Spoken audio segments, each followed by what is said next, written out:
Hi everyone, it's KnightFigher22, just playing some live 5-minute Blitz chess. I am on my own today, and, why did I play Sicilian? I didn't mean to play Sicilian. That's what I always play, these F4, E4 thingies. Why not play D5? Give him a psychological disadvantage. That's giving him a psychological disadvantage now. He will probably play knights, and then we just push the queen back, but we have the open d-file with the queen now. Okay, so just getting back into chess. My rating went all the way up to 1100 last week, and now it's down to the 960s again. Whoop. Okay, this is odd.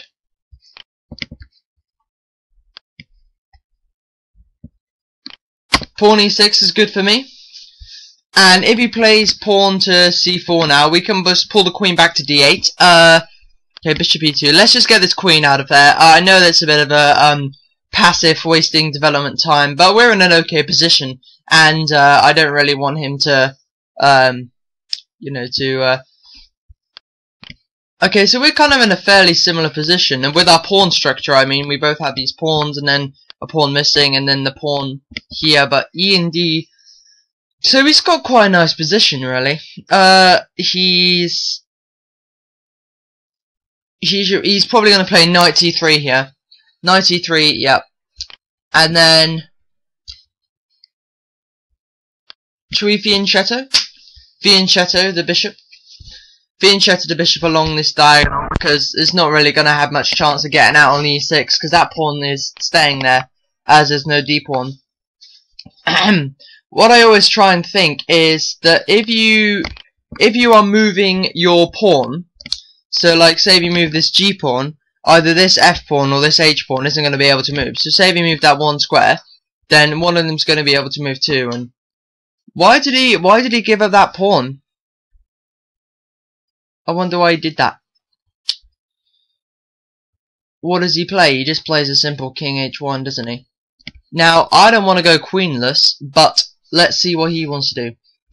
He's got quite a time disadvantage actually, and we just need to make sure that we stay in a good position now, because okay, this is interesting. He's just gonna kick the bishop. If he does kick the bishop, we just play bishop d5 anyway. Actually, let's play queen e7. Queen e7, then rook to d1. Which rook, though? Which rook? I think, I don't know, actually, because the c file might be opened up. Okay, now let's play rook d1, and then he needs to do something about his queen, and then we play bishop to, because now we have more defenders on,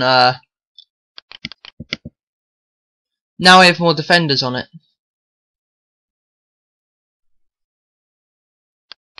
Although that bishop is strong. Oh, that was a good move of his. I'm sorry, we're gonna have to give up that bishop. Oh well. So we brought out his knight from the king side, and we have this bishop striking down along here, which is going to be quite good for us. And we have a knight in the center of the board.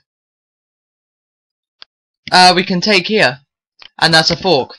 So we forked his queen and his rook now, and is there any way you can prevent this? No, because there's no way you can check us. We have to make sure we just got to get one of these pawns, push it up a square, probably the h1, just to get the king out of there. It's always nice to have an escape square. It's not anything to worry about. So we managed to trade off our rook here, and now we're in a good position. Okay, he's taken in the bishop. We've got to be careful that this square stays strong.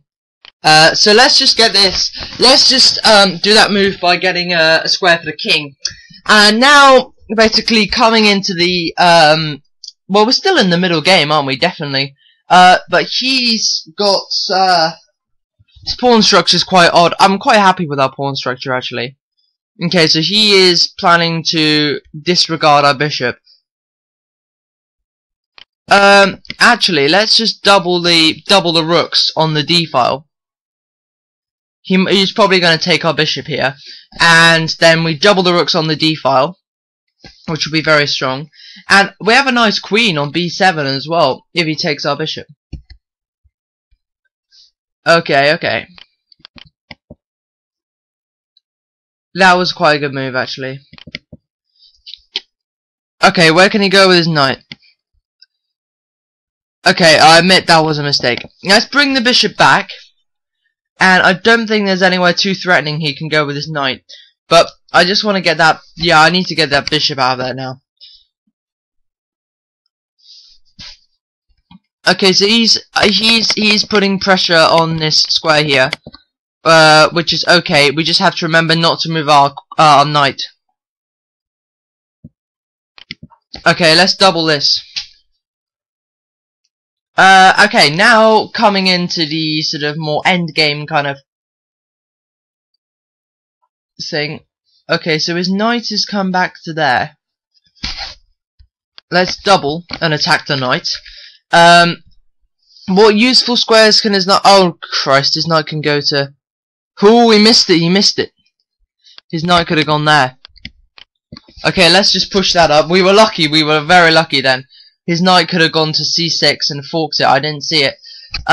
Forking this rook on d1 and the queen on e7. Okay, so pawn takes.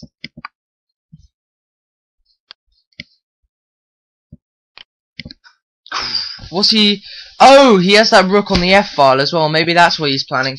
He's planning for a checkmate line, possibly. But we are up quite a bit of material. I do like the position. We have a nice kind of pawn structure after this e-pawn is gone. But his knight's under a threat here.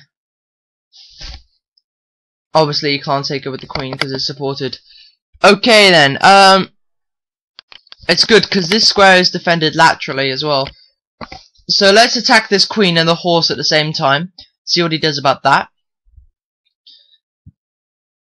He will probably play queen e5. Yeah, queen e5. And then...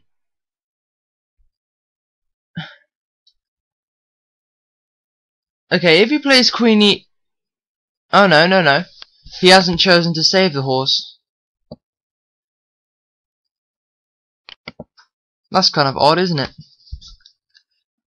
But we have to make sure, because our rooks are now unconnected, you see. Okay, so let's just block that off, making him move his queen. And then we are free to... Okay, okay. This is kind of odd. He's sacrificed quite a lot of pieces here, and now we're up a whole rook. He lost his horse, and yeah, well, we're up a whole 5 points. Okay, so he resigned now. 969. Thank God my rating's going up. Thanks for watching, everyone, and I'll see you next time. Goodbye.